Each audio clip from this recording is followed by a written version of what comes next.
छोटा शकील की ये दरीना ख्वाहिश थी कि बॉलीवुड पर उसका राज हो, लेकिन वो जब भी उस जानिब आना चाहता उसे कहा जाता कि बॉलीवुड अबू सालिम और अनीस इब्राहिम के दायरे कार में आता है और उसका नाम महज मारधाड़ और भत्ताखोरी है, तो उसे बड़ा दुख होता। सालिम इस मामले में बहुत शातिर ज़हन का मालिक था और वो बॉलीवुड फिल्मों की बैनुल-अक़वामी मार्केटिंग के हुकूक हासिल करने के चक्कर में था। इसके अलावा भी अबू सालिम हर लिहाज से बॉलीवुड पर अपना तसल्लुत कायम करना चाहता था। शकील इसी गम में घुले जा रहा था कि अचानक ही एक ऐसा वाक़या रूनुमा हुआ जिससे उसे अपनी ख्वाहिशात पूरी होती नजर आईं। 1999 में ही किसी माह का जिक्र है कि अनीस भाई और अबू सालिम की आपस में अलहदगी हो गई। इस अलहदगी की मुख्तलिफ वजूहात में सबसे बड़ी वजह अनीस की सालिम पर बदएतमादी थी कि सालिम पैसे के लेन देन में गड़बड़ कर रहा था। अनीस भाई को शक था कि सालिम रकम का एक बहुत बड़ा हिस्सा हड़प कर रहा है। शकील ने सोचा कि मौका अच्छा है और उसे इन इख्तिलाफात से फायदा उठाना चाहिए। उसके लिए सबसे पहला काम किसी बाएतमाद फ्रंटमैन की तलाश थी, कोई ऐसा बाएतमाद शख्स जो पसे पर्दा छोटा शकील के लिए काम कर सके।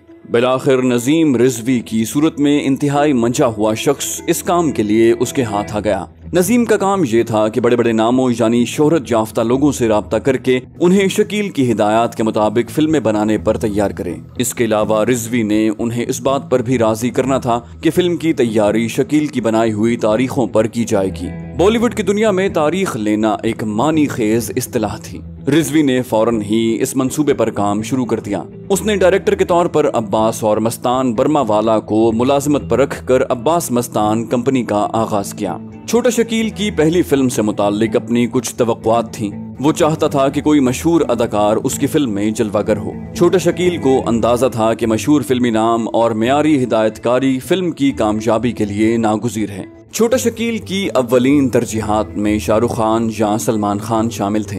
रिजवी ने मुख्तलिफ फिल्म स्टूडियोज के चक्कर लगाना शुरू कर दिए कि कोई शख्स फिल्म में काम करने के लिए तैयार हो जाए। इत्तेफाक की बात है कि 14 अक्टूबर से 14 नवंबर सन 2000 के दौरान क्राइम ब्रांच वाले छोटा शकील की तमाम फोन कॉल टेप कर रहे थे। इन्हीं कॉल्स के जरिए क्राइम ब्रांच वालों को अंदाजा हुआ कि शकील के बॉलीवुड सितारों से किस कदर गहरे मरासिम हैं। अब्बास मस्तान को जिस फिल्म की हिदायतकारी के लिए काम करना था उसका नाम चोरी चोरी चुपके चुपके रखा गया। इस सिलसिले में रिजवी ने सलमान खान, रानी मुखर्जी और प्रीति जिंटा से बात कर ली। क्राइम ब्रांच को फोन कॉलों से अंदाजा हो चुका था कि इस सारे गेम में रिजवी की हैसियत महज एक मोहरे की सी थी। भारत के किसी शख्स को सामने रखकर शकील खुद को महफूज रखना चाहता था। अगर ये फिल्म कामयाब हो जाती तो रिजवी की कंपनी में बॉलीवुड अदाकारों की लाइन लग जाती। अलबत्ता फिल्म की नाकामी की सूरत में सारा नुकसान छोटा शकील को उठाना पड़ता और इस सूरत में वो कोई नया फ्रंटमैन भी तलाश कर लेता। अलबत्ता फिल्म इंडस्ट्री में उसका अपना नाम डूबने से बच जाता। रिजवी का काम इंतहाई सादा था। उसे इन सेटों पर जाकर शाहरुख खान और सलमान से मिलना था जहां वो शूटिंग में मसरूफ थे। माजी में सालिम की जानिब से चंद धमकियां मिलने के बाद शाहरुख खान ने पुरस्कार और अनजान लोगों से मुलाकात करना बिल्कुल तर्क कर दिया था। इसलिए जब कभी रिजवी शाहरुख से मिलने के लिए सेट पर आता, शाहरुख उसे नजरअंदाज करने की कोशिश करता। बिलाखिर तंग आकर रिजवी ने शकील को तमाम सूरत हाल से आगाह कर दिया। इसी दौरान ये वाकया भी पेश आया था कि शाहरुख फिल्म के सेट से तकरीबन 1 घंटे के लिए गायब हो गया। जब रिजवी छोटा शकील को शाहरुख की शिकायत लगा रहा था तो दूसरी जानिब क्राइम ब्रांच वाले भी इस गुफ्तगू को सुन रहे थे। इन फोन कॉलों से उन्हें बॉलीवुड अदाकारों के कोड नाम भी मालूम हो गए। जिस तरह अंडरवर्ल्ड के लोगों ने पिस्तौल, पैसा, गाड़ी वगैरह के लिए चंद कोड नाम तजवीज कर रखे थे, बिल्कुल इसी तरह वो अदाकारों को भी कोड नामों से पुकारते थे। जैसा कि अब्बास मस्तान के लिए जोड़ी, सलमान खान के लिए पहलवान, ऋतिक रोशन के लिए चिकना, राकेश रोशन के लिए टकला और शाहरुख खान के लिए हकला वगैरह का कोड इस्तेमाल किया जाता। यही फोन टेप बाद अज़ां कई लोगों के लिए बतौर अदालती सबूत पेश की गई। इसी अंदाज की एक गुफ्तगू रिजवी और शकील के दरमियान कुछ इस अंदाज से टेप की गई। रिजवी ने कहा, चिकने का शो है, अपना हकला है ना, वो भी जा रहा है। शकील ने कहा, अच्छा। रिजवी बोला, हकला आज उसकी वैन में आधे घंटे घुसा रहा। शकील बोला, हाँ बोल। रिजवी बोला, तो मैं उसको बोला जाते वक्त जरा मिल के जाना। शकील ने कहा, अच्छा फिर? रिजवी ने कहा, बोला आता हूँ। फिर वो चुपके से निकल गया।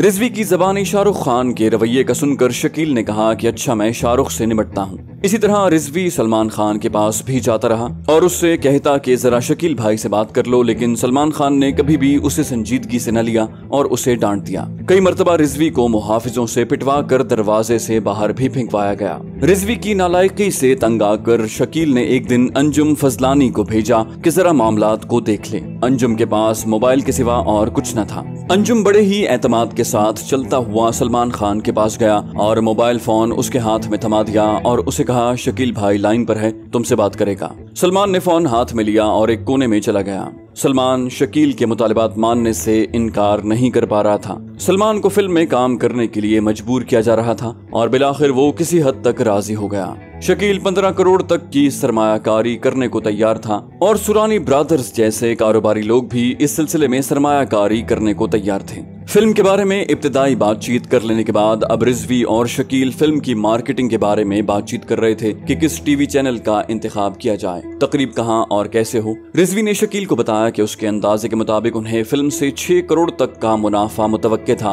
और उसके बाद कोई भी अदाकार उसकी पेशकश को ठुकराने का नहीं सोचेगा। शकील ने रिजवी से कहा कि लोगों की परवाह न करे क्योंकि पूरी फिल्म इंडस्ट्री उसके हाथ में थी। दूसरी जानिब इस सिलसिले में क्राइम ब्रांच वालों ने Maharashtra control of organised crime act के तहत इंतहाई मजबूत मुकदमा कायम किया। पुलिस ने छोटा शकील और रिजवी के माबैन होने वाली गुफ्तगू की 31 रिकॉर्डिंग बतौर सबूत पेश की। अदालत को बताया गया कि जो अदाकार भी रिजवी की बात नहीं मानता उसे शकील के जरिए धमकियां दिलवाई जाती थीं। इस सिलसिले में शाहरुख और सलमान की मिसालें पेश की गईं। इसी तरह ऋतिक रोशन ने फिल्म रिलीज होने से पहले ही जब उसकी कामयाबी के आसार देखे तो रिजवी के साथ अगली फिल्म करने की हामी भर ली। लेकिन जैसे उसके वालिद राकेश रोशन ने उसे मना किया कि अंडरवर्ल्ड वालों के साथ काम नहीं करना है, तो राकेश को भी खतरनाक नताइज भुगतने की धमकियां दी गईं। राकेश के बारे में रिजवी को की गई कॉल जरा परेशान कुन थी और क्राइम ब्रांच वालों को खदशा था कि अब कुछ हो सकता है। बिलाखिर जनवरी 2001 में राकेश को अंडरवर्ल्ड से पंगा लेने की सजा दी गई।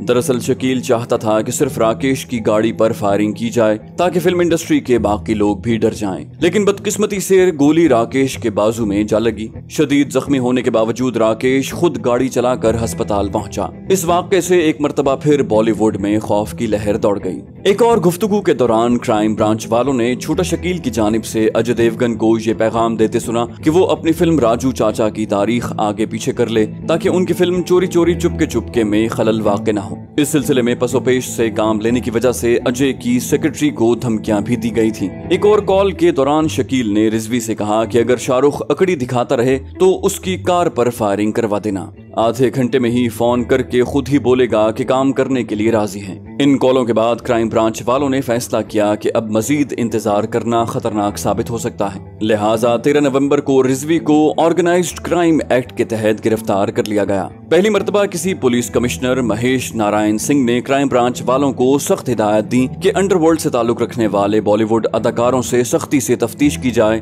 खा वो कितना ही बड़ा नाम क्यों ना हो। अलबत्ता बादज़ां ये साबित किया गया कि सलमान खान, रानी मुखर्जी और अब्बास मस्तान से इस फिल्म के लिए जबरन काम लिया गया। बसूरत दीगर उनकी जिंदगियों को खतरात लाहक थे। बादज़ां चोरी चोरी चुपके चुपके के हुकूक गवर्नमेंट ऑफ इंडिया को मुंतकिल कर दिए गए। जब लोगों को पता चला कि इस फिल्म में अंडरवर्ल्ड की जानिब से सरमायाकारी की गई है तो उसे खास पजीराई न मिल सकी। रिजवी के अंदाजों के बरक्स इस फिल्म से सिर्फ 25 लाख की कमाई हो सकी। जाने से पहले इस वीडियो को लाइक कर दीजिए। इंशाल्लाह आपसे अगली किस्त में मुलाकात होगी। तब तक अपना और अपने इस चैनल का ख्याल रखिएगा। अल्लाह हाफिज।